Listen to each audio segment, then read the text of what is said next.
नमस्कार, मी आराध्य विकास गायकवाड, देवगड विद्यालयातील विद्यार्थिनी। मी माझ्या प्रोजेक्टचे नाव आहे अन्न, आरोग्य आणि स्वच्छता। आपण स्वच्छता राखली पाहिजे, वेळेत हात धुतले पाहिजे, अंघोळ केली पाहिजे आणि स्वच्छ राहिलं पाहिजे। आपण स्वच्छता राखण्यासाठी आपण आपल्या प्रकल्पात जसं दाखवलं आहे तसे आपले सांडपाणी एक टाकीमध्ये ठेवले पाहिजे आणि त्याचे स्वच्छीकरण करून आपण झाडांना वापरले पाहिजे। एवढंच नाही तर आपण स्वच्छता राखली पाहिजे, जेणेकरून आपल्या आरोग्याला काही घातक होणार नाही।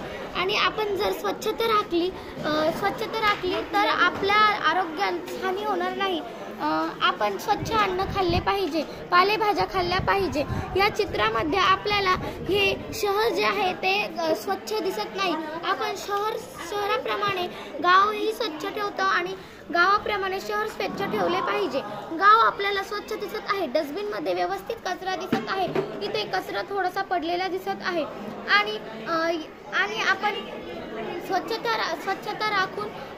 राखून सर्व स्वच्छ ठेवलं पाहिजे। म्हणून आपल्या सरकारने स्वच्छ भारत स्वस्थ भारत ही योजना राबवली आणि त्या योजनेस आपण सर्वांनी अंमल करून स्वच्छता करण्याचा प्रतिज्ञा घेतली आणि स्वच्छता करण्यास सुरुवात केली आणि या योजनेस अंमल केली। आपण सर्वांनी स्वच्छता राखली पाहिजे आणि स्वच्छ राहिले पाहिजे, हीच माझे सांगणे। स्वच्छ भारत, जय हिंद।